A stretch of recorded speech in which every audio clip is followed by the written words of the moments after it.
Class 5 এর ছাত্রছাত্রী বন্ধুরা, আজকে আমি তোমাদেরকে অনুশীলনী 1.3 এর 1 দাগ আর 2 দাগ এখানে যতগুলো প্রশ্ন আছে সেই প্রশ্নগুলোর স্টেপ বাই স্টেপ সমাধান নিয়ে আজকের এই ক্লাসে আমরা আলোচনা করব। বন্ধুরা দেখে নেব প্রশ্নগুলোর পরপর সমাধান। দেখো 1 নম্বরে বলেছে শূন্যস্থান পূরণ করো আর 2 নম্বরে বলেছে সঠিক উত্তরটি নির্বাচন করো। এগুলোর উত্তর কিভাবে করতে হয় সেগুলো পরপর দেখতে থাকো। প্রভাতী গণিত ক্লাস 5 অনুশীলনী 1.3 ঠিক শূন্যস্থান পূরণ করো বলেছে প্রথম 3টি স্বাভাবিক সংখ্যার সমষ্টি ড্যাশ। এখানে উত্তর হবে 6। কি করে 6 হবে?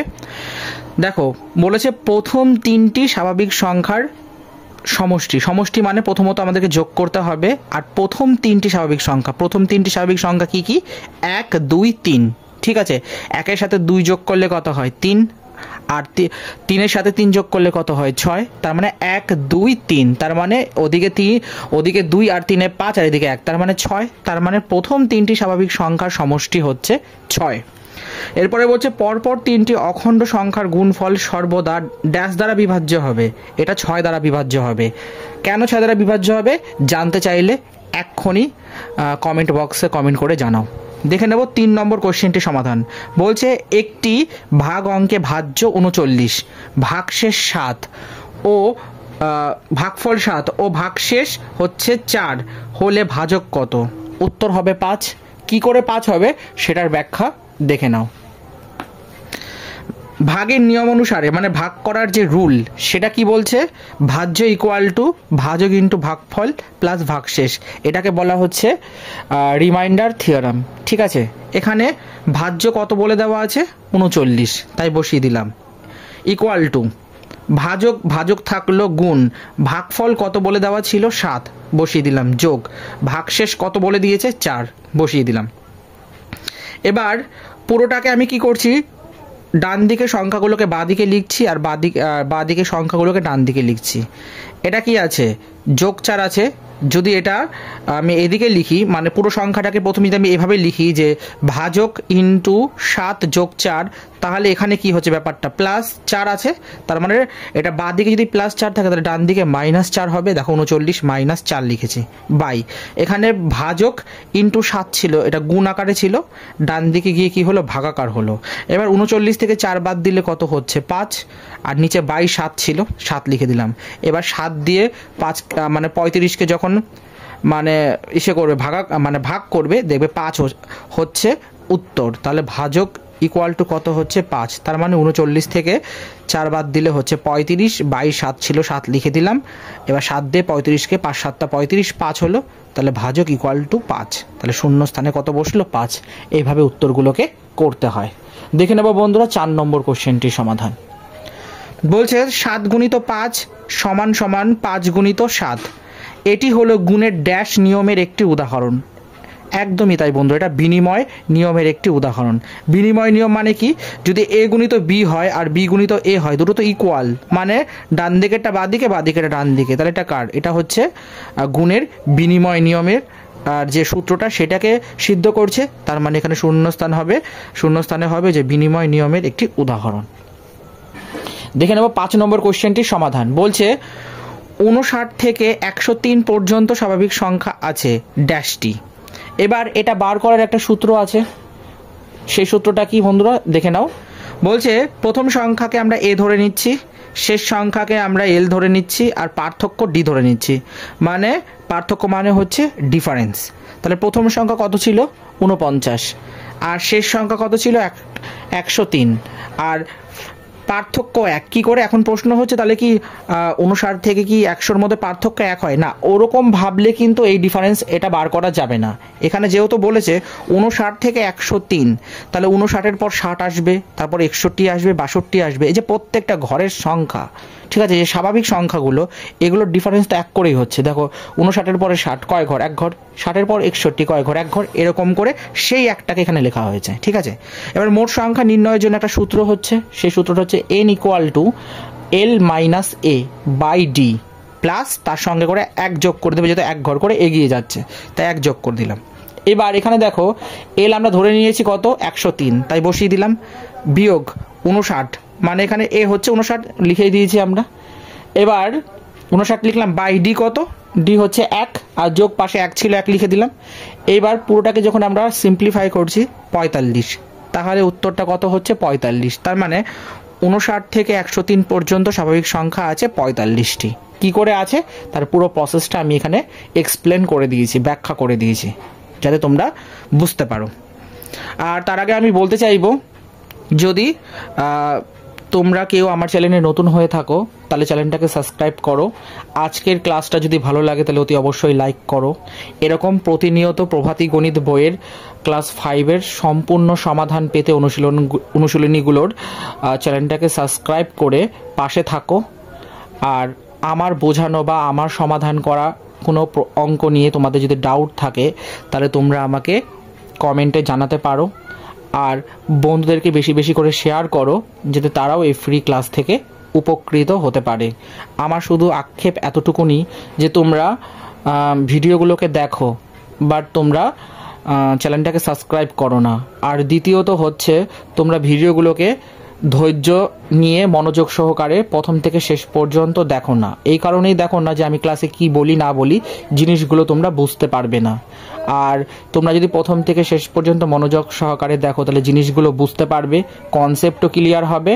এবং তোমরা আমাকে তোমাদের প্রশ্নগুলো থাকলে, ডাউট হলে তোমরা আমাকে কমেন্টে জানাবে। তার মানে তোমরা আমাকে কমেন্ট করো না, আমি এখান থেকে এটা ধরে নিচ্ছি যে তোমরা ভিডিওটাকে প্রথম থেকে শেষ পর্যন্ত মনোযোগ সহকারে দেখো না। কারণ মনোযোগ সহকারে যদি দেখতে তাহলে কোথাও না কোথাও তোমাদের প্রশ্ন মনে আসতো, ডাউট আসতো, আর তোমরা কি করতে আমাকে কমেন্টে জানাতে। কিন্তু তোমরা জানাচ্ছ না, তার মানে তোমরা প্রথম থেকে শেষ পর্যন্ত ওয়াচ করো না।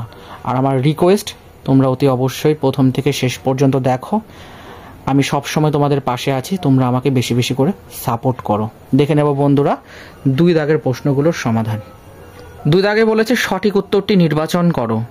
1 নম্বরে আরে সঠিক উত্তর নির্বাচন করো সেকশনটাতে আমি যখন অঙ্কগুলোকে সলভ করছিলাম আমি দেখলাম প্রায় ম্যাক্সিমাম প্রশ্নগুলোই কিন্তু মোস্টলি ভেরি ভেরি ইম্পর্টেন্ট, মানে পরীক্ষায় আসার মতো বেস্ট কোশ্চেন কিন্তু এই সঠিক উত্তর নির্বাচনের সেকশনে কিন্তু রয়েছে। শূন্যস্থানেও ছিল কয়েকটা কোশ্চেন, যাই হোক বলা হয়নি, কিন্তু সঠিক উত্তরের ক্ষেত্রে বলছি রয়েছে।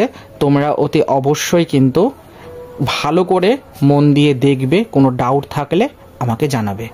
বলছে ক মাইনাস খ ইকুয়াল টু 9314, খ ইকুয়াল টু 4319 হলে ক কত? 4টে অপশন দেওয়া আছে, option number C is the right answer. কী করে সঠিক উত্তর এটা হলো তার ব্যাখ্যাটা আমি স্টেপ বাই স্টেপ করে দিয়েছি। দেখো ক মাইনাস খ ইকুয়াল টু কত বলে দেওয়া আছে 9314। এবার খটা তো এখানে মাইনাস ছিল, ডান দিকে গিয়ে প্লাস খ হয়ে গেল, তাহলে ক বাদিকে পড়ে থাকলো। এবার খয়ের দেখো ভ্যালু একটা বলে দেওয়া আছে 4319 লিখে দিলাম। এবার যখন আমি দুটো সংখ্যাকে যোগ করছি দেখো 13,633, 13,633 is the right answer. Option number C is the right answer. ঠিক আছে বন্ধুরা, দেখে নেব 2 নম্বর কোশ্চেনটির সমাধান। বলছে ক যোগ খ ইকুয়াল টু খ এবং খ মাইনাস ক ইকুয়াল টু খ হলে ক কত? 4টে অপশন দেওয়া আছে, option number B is the right answer. কী করে অপশন নাম্বার বি সঠিক সেটা দেখে নাও। এখানে ক যোগ খ ইকুয়াল টু খ বলে দেওয়া আছে। এবার কি হচ্ছে, যদি দুপাশে খ সেম আছে তার মানে এখানে প্লাস খ আছে, ডান দিকে গেলে এটা মাইনাস খ হবে। এবার প্লাস মাইনাস কেটে যায় তোমরা জানো, তাহলে ক ইকুয়াল টু কত পেলাম 0। এবার যখনই এই কয়ের ভ্যালুটা আমরা খ মাইনাস ক ইকুয়াল টু খ এই ইকুয়েশনটায় পুট করছি, দেখো ককে হাটিয়ে দিয়ে তার পরিবর্তে আমি কি লিখছি 0, মানে খ মাইনাস 0। তাহলে এটা কি দাঁড়াচ্ছে খ ইকুয়াল টু খ। তার মানে দুপাশে ডান দিকে আর বাদিকে ডান দিকে বোথ মানে ইকুয়াল হয়ে যাচ্ছে। তার মানে এখানে কি কয়ের আর কোনো স্পেসিফিক ভ্যালু পাওয়া যাচ্ছে না, তার মানে আমরা একবারই পেয়েছিলাম ক ইকুয়াল টু কত 0, তাই এখানে কয়ের ভ্যালু হচ্ছে 0। Option number B is the right answer. দেখে নেব 3 নম্বর কোশ্চেনটির সমাধান। বলছে একটি সংখ্যা থেকে 27 বিয়োগ না করে 27 যোগ করায় ফলাফল হিসাবে 87 পাওয়া গেল, প্রকৃত ফলাফলটি কত ছিল? 4টে অপশন দেওয়া আছে, option number C, option number A is the right answer. এবার কেন এটা সঠিক তার বিস্তারিত এক্সপ্লেন দেখে নাও বন্ধুরা। ধরে নিচ্ছি নির্ণীয় সংখ্যাটা সমান সমান ক, ঠিক আছে, এটাকে আমরা কি ধরলাম ক ধরে নিলাম। ঠিক। এরপর শর্তানুযায়ী কি বলেছে, যে একটি সংখ্যা থেকে 27 বিয়োগ না করে 27 যোগ করা হয়েছে। তার মানে কি, একটি সংখ্যাটা ছিল কয়ের সঙ্গে 27 যোগ করলাম বিয়োগ না করে, ইকুয়াল টু কত পেয়েছিলাম, ফলাফলটা 87 পেয়েছিলাম। এইবার যখন আমরা এটাকে ফার্দার মানে সিম্পলিফাই করছি, মানে সমাধান করার নিয়ম, যদিও ক্লাস 5-এর ছাত্রছাত্রী বন্ধুরা তোমাদের এই সমাধান করার অঙ্ক শুরুর দিকেই নেই, বা এই চ্যাপ্টারটায় হয়তো নেই, মানে এই চ্যাপ্টারটাতে নেই, কিংবা এই ক্লাসটাতে হয়তো নেই, কিন্তু ক্লাস 6 থেকে শিখবে। কিন্তু ক্লাস 6-এর কিছু বেসিক কনসেপ্টের উপরে আমরা কি করছি, অঙ্কগুলোকে সলভ করছি। ঠিক আছে বন্ধু, যাতে সমাধানটাকে আরও ইজি ওয়েতে করানো যায়। যাই হোক, তবে তোমরা একটু ভালো করে তোমাদের তোমরা বুঝে নাও। এখানে ক যেরকম আছে, মানে যেটাকে বার করতে হয় সবসময় সেটাকে ডান দিকে বাঁ দিকে রাখতে হয়, আর যা কিছু ক্যালকুলেশন সব ডান দিকে করব, তাহলেই আমরা নির্ণীয় উত্তরটা পেতে পারি। এবার ক যেমন আছে সেরকম বসে গেল, ইকুয়াল টু +87 ছিল, 87 বসিয়ে দিলাম। এখানে +27 ছিল, ডান দিকে গিয়ে কি হলো, এটা -27 হলো। এবার 87 থেকে যখন তোমরা 27 বাদ দেবে তখন দেখবে 60 উত্তর হচ্ছে, মানে আনসারটা আসছে, বিয়োগফলটা। তাহলে ক সমান সমান কত হচ্ছে, 60। তাহলে আমরা নির্ণীয় সংখ্যাটা কত ধরেছিলাম, ক ধরেছিলাম। তাহলে এই 60 এখানে 4টে অপশন মধ্যে কোথায় রয়েছে, অপশন নাম্বার এতে। তার মানে option number A is the right answer. তার মানে একটি সংখ্যা থেকে, একটি সংখ্যাটা কোন সংখ্যাটা, এই 60, এই 60 থেকে আমরা 27 বিয়োগ না করে 27 যোগ করেছিলাম, যার ফলাফল 87 পেয়েছিলাম। তোমরা যদি এটা ক্রস চেক করো এখানটাতে, এই ইকুয়েশনটাতে বসিয়ে, তাহলে দেখবে তোমাদের ডান দিক আর বাঁ দিক যদি সমান হয়, তাহলে জানবে যে উত্তরটা পেয়েছো সেটা একদম সঠিক। দেখে নেব আমরা 4 নম্বর কোশ্চেনটির সমাধান। এতগুলো 4টে স্টার যোগ করা রয়েছে, ইকুয়াল টু বলে দিয়েছে 224, এবং 89 মাইনাস একটা স্টার ইকুয়াল টু বক্স করে দিয়েছে, হলে স্টার মাইনাস বক্স এই পুরোটার ভ্যালু কত হবে। 4টে অপশন দেওয়া আছে, option number D is the right answer, 23। কী করে এটা 23 হলো তার বিস্তারিত এক্সপ্লেন দেখে নাও বন্ধুরা। 4টে স্টার যেরকম আছে পরপর এই ইকুয়েশনটাকে লিখে দিলাম। এবার 1, 2, 3, 4টে আছে, তাই কি করলাম, যদি 4টে স্টারের আগে কিছু না থাকে তাহলে আমি ধরে নিচ্ছি 1 করে রয়েছে, তাহলে 1 1 1 1 কত হচ্ছে 4, তার মানে এটা 4 স্টার হলো, ইকুয়াল টু কত হচ্ছে 224। এবার এটা গুণ আকারে আছে, 8 স্টার আছে, মানে 4 স্টার আছে। এটা যখন আমি ডান দিকে করছি তখন কি হচ্ছে, ভাগ হয়ে যাচ্ছে, গুণ থেকে ভাগ হয়ে গেল।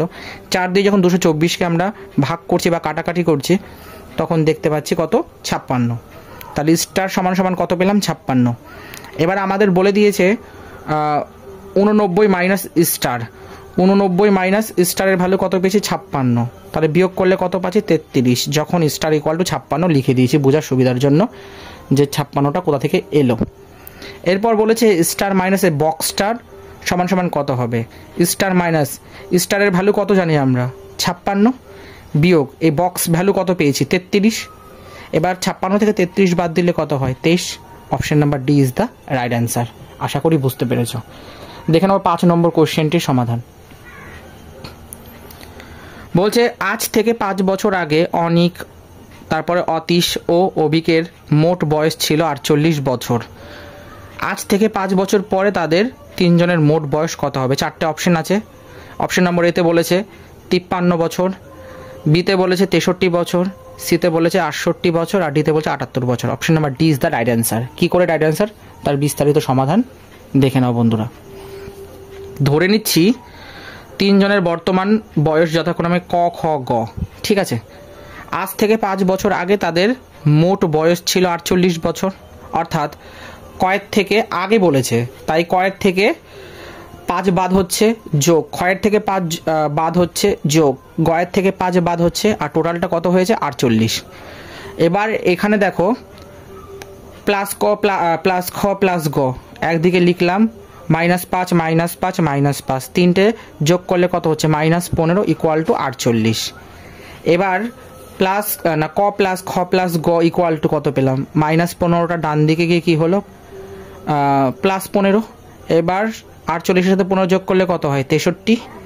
এবার বলেছে এখানে দেখো 63ও একটা অপশানে রয়েছে, কিন্তু যে এটা 63তে তোমরা টিক মারবে তখনই কিন্তু উত্তরটা ভুল হয়ে যাবে, এখনও কিন্তু অঙ্ক শেষ হয়নি। দেখো আবার পরে বলছে সুতরাং 5 বছর পরে তিনজনের মোট বয়স, তাহলে 5 বছর আগেরটা বার করলে আমি 5 বছর পরেরটা বার করছি। সেম ওই একইভাবে আগে বলেছিল বলে বিয়োগ করেছিলাম, পরে বলছে তার মানে যোগ করব।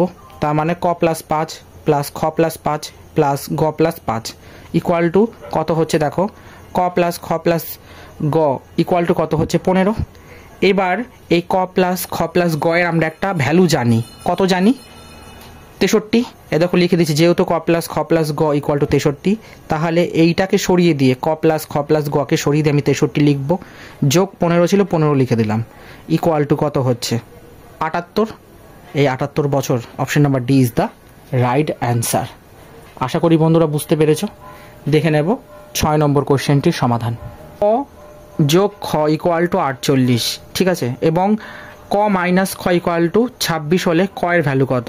4টে অপশন দেওয়া রয়েছে, option number B is the right answer 37। কী করে 37 আমি বিস্তারিত এক্সপ্লেন করে দিয়েছি। প্রথমে ক প্লাস খ ইকুয়াল টু 48 লিখলাম, ক মাইনাস খ ইকুয়াল টু 26 লিখলাম, প্লাস মাইনাস কাটে আমরা জানি তাই কেটে দিলাম। তাহলে এখানে প্লাস ক কত হচ্ছে 2ক ইকুয়াল টু কত পেলাম আমরা 48 সাথে 26 যোগ করে 74। এবার এখানে 2টা গুণ আকারে আছে, তাই ডান দিকে গিয়ে কী হলো ভাগাকার হলো, তার মানে 74/2 ইকুয়াল টু কত, মানে 74/2 এটাকে যদি আমরা ভাগ করি বা কাটাকাটি করি কত পাচ্ছি 37। তাহলে ক এর ভ্যালু কত পেলাম 37। আমাদের কী বার করতে দিয়েছে ক, তার মানে option number B is the right answer. দেখে নেব আমরা 7 নম্বর কোশ্চেনটির সমাধান। বলেছে দুটি ক্রমিক অযুগ্ম সংখ্যার সমষ্টি 48 হলে তাদের মধ্যে ক্ষুদ্রতম সংখ্যাটি হবে। অযুগ্ম সংখ্যা মানে হচ্ছে বিজোড় সংখ্যার কথা বলা হচ্ছে, ঠিক আছে। ধরি দুটি ক্রমিক অযুগ্ম সংখ্যা হচ্ছে ক, একটা হচ্ছে ক আর একটা ক প্লাস 2 ধরে নিলাম, ঠিক আছে। কেন ক প্লাস 2 ধরবো দ্বিতীয়টা? যেহেতু তারা অযুগ্ম সংখ্যা, তাদের মধ্যে পার্থক্য 2 হবে, এটাই সবসময় হয় এবং চিরন্তর সত্য। এবার শর্তানুযায়ী তাহলে কি বলেছে যে দুটি ক্রমিক অযুগ্ম সংখ্যার সমষ্টি মানে যোগ বলেছে, তাহলে দুটি সংখ্যা বলেছে, প্রথম সংখ্যা হচ্ছে ক যোগ দ্বিতীয় সংখ্যাটা কি ধরেছি ক প্লাস 2, তো এটা ব্যাকেটে রাখলাম ইকুয়াল টু 48। এবার দেখো ক যোগ ক কত হয় 2ক প্লাস 2 ইকুয়াল টু 48, 2ক ইকুয়াল টু কত 48 বিয়োগ 2, তাহলে কত হচ্ছে 46। এবার 2টা গুণ আকারে আছে, ডান পাশে গিয়ে কী হবে ভাগাকার হয়ে যাবে, তারপরে 2 দিয়ে 46কে কাটলে কত হচ্ছে 23। তাহলে ক ইকুয়াল টু কত পেলাম 23। তাহলে ক্ষুদ্রতম সংখ্যাটা কত হবে 23। যদি বৃহত্তম সংখ্যা জানতে চাইতো তাহলে এটার উত্তরটা কি হতো বন্ধুরা, তোমরা আমাকে ঝটাপট কমেন্টে জানাবে। আর তোমরা যদি কমেন্টে না জানাও তাহলে বুঝবো যে তোমরা আমি এত পর্যন্ত যা এক্সপ্লেন করি ক্লাসের মধ্যে যা বোঝাই তোমরা মনোযোগ সহকারে শোনো না। এটা আমাকে অতি অবশ্যই কমেন্টে জানাবে। ক্ষুদ্রতম সংখ্যা তো বলে দেওয়া আছে যে আমরা বার করলাম যে ক্ষুদ্রতম সংখ্যা ইকুয়াল টু 23, তাহলে বৃহত্তম সংখ্যা ইকুয়াল টু কত হবে সেটা আমাকে কমেন্টে জানাবে। এটা তোমাদের হোমওয়ার্ক দিলাম। দেখে নেব 8 নম্বর কোশ্চেনটির সমাধান। বলছে কোনো সংখ্যাকে 14 দিয়ে ভাগ করলে 9 ভাগশেষ থাকে, ওই সংখ্যাটিকে 7 দিয়ে ভাগ করলে কত ভাগশেষ থাকবে? 4টে অপশন আছে, option number D is the right answer. কী করে ডি রাইট অ্যান্সার হচ্ছে সেটারই বিস্তারিত সমাধান দেখে নাও যে কী করে এগুলো করতে হয়। বলছে ধরে নিচ্ছি ক সংখ্যাকে 14 দিয়ে ভাগ করলে 9 ভাগশেষ থাকে, অর্থাৎ ক ইকুয়াল টু 14কে প্লাস 9, যেখানে কে একটি পূর্ণ সংখ্যা। এই পুরো যে ইকুয়েশনটা দেখতে পাচ্ছ সমীকরণটা, এটা হচ্ছে কিন্তু রিমাইন্ডার থিওরাম, মানে যে ভাজ্য ইকুয়াল টু ভাজক ইন্টু ভাগফল প্লাস ভাগশেষ, যে থিওরামটা আমরা ভাগের যে নিয়ম জানি সেই ফর্মেটে কিন্তু এটাকে লেখা হয়েছে, ঠিক আছে।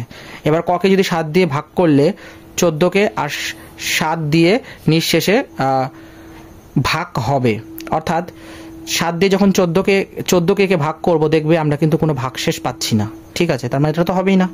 তবে 9কে 7 দিয়ে ভাগ করলে ভাগশেষ 2 হবে। দেখো 9 ভাগ 7 ইকুয়াল টু ভাগফল কত হচ্ছে 1, আর বাকি থাকে কত 2, মানে বাকি থাকাটাই অর্থ হচ্ছে ভাগশেষ। তার মানে এখানে কত ভাগশেষ থাকবে, ভাগশেষ 2 থাকবে। যেহেতু এটার ক্ষেত্রে ভাগশেষ 0 হচ্ছে তাই এটাকে আমরা নেব না, যেটার ক্ষেত্রে ভাগশেষ পাচ্ছি সেটাকেই আমরা নেব। এভাবে অঙ্কগুলো করতে হয়। দেখে নেব বন্ধুরা 9 নম্বর কোশ্চেনটির সমাধান। 4175 সংখ্যাটির সঙ্গে ক্ষুদ্রতম কোন সংখ্যা যোগ করলে যোগফল 3 দ্বারা বিভাজ্য হবে? আমি একটা নোটস দিয়ে দিচ্ছি তোমাদের। কি নোটস? আমরা জানি কোনো সংখ্যার অঙ্কগুলি 3 দ্বারা বিভাজ্য হলে সংখ্যাটি সর্বদা 3 দ্বারা বিভাজ্য হবে। কোনো সংখ্যার অঙ্কগুলি 3 দ্বারা বিভাজ্য হলে সংখ্যাটি সর্বদা 3 দ্বারা বিভাজ্য হবে। এইটা বন্ধুরা একটু কারেকশন করে নিতে হবে। বলছে কোনো সংখ্যার অঙ্কগুলির সমষ্টি, এখানে সমষ্টি কথাটা লিখতে হবে। সমষ্টি মানে হচ্ছে যোগফল। কোনো সংখ্যার অঙ্কগুলির সমষ্টি 3 দ্বারা বিভাজ্য হলে তবে সংখ্যাটি 3 দ্বারা বিভাজ্য হবে। কি করে হবে? আমাদের বলে দিয়েছে 4 1 7 5, 4 যোগ 1 যোগ 7 যোগ 5 ইকুয়াল টু কত হচ্ছে? 17। এখন 17কে 3 দ্বারা ভাগ করলে ভাগশেষ 2 হবে, কারণ 17 ভাগ 3 ইকুয়াল টু কত হচ্ছে? ভাগফল 5 পাচ্ছি, আর বাকি থাকে মানে ভাগশেষ কত পাচ্ছি? 2। এবার বিভাজ্যতার নিয়ম কি? যদি ভাগশেষ থাকে তাহলে কোনোদিনই বলতে পারি না যে সেই সংখ্যাটা প্রদত্ত সংখ্যা দ্বারা বিভাজ্য, কারণ ভাগশেষ সর্বদা 0 হতে হবে। এবার দেখো কি বলছি পরক্ষণে, 4 1 7 5কে 3 দিয়ে বিভাজ্য হতে গেলে 17-র সঙ্গে 2 যোগ করে কত পাচ্ছি আমরা? 19। অর্থাৎ 19 ভাগ 3 সমান সমান কত হচ্ছে? ভাগফল 6, ভাগশেষ নেই, অর্থাৎ 3 দ্বারা বিভাজ্য। তাহলে 4175-এর সঙ্গে 2 যোগ করতে হবে, তাহলেই সেই সংখ্যাটা পুরোটা 3 দ্বারা বিভাজ্য হবে। এই হলো তার পুরো প্রসেস। দেখে নেব 10 নম্বর কোশ্চেনটির সমাধান। বলছে 605 পি 8 সংখ্যাটিতে পি এর মান নিচের কোনটি হলে সংখ্যাটি 4 দ্বারা বিভাজ্য হবে। এবার 4 দ্বারা বিভাজ্যর একটা রুল আছে। কি বলছে? যে কোনো সংখ্যাকে 4 দ্বারা বিভাজ্য হতে গেলে তার শেষ দুটি অঙ্কের সংখ্যা 4 দ্বারা বিভাজ্য হতে হবে। এটা হলো এর শর্ত। এখানে শেষ দুটি অঙ্ক হলো P8, এই দেখো P8, অর্থাৎ 10p যোগ 8। এখন প্রশ্ন, এই 10p যোগ 8টা কোথা থেকে আসলো? এক্ষুনি তোমরা বুঝতে পারবে।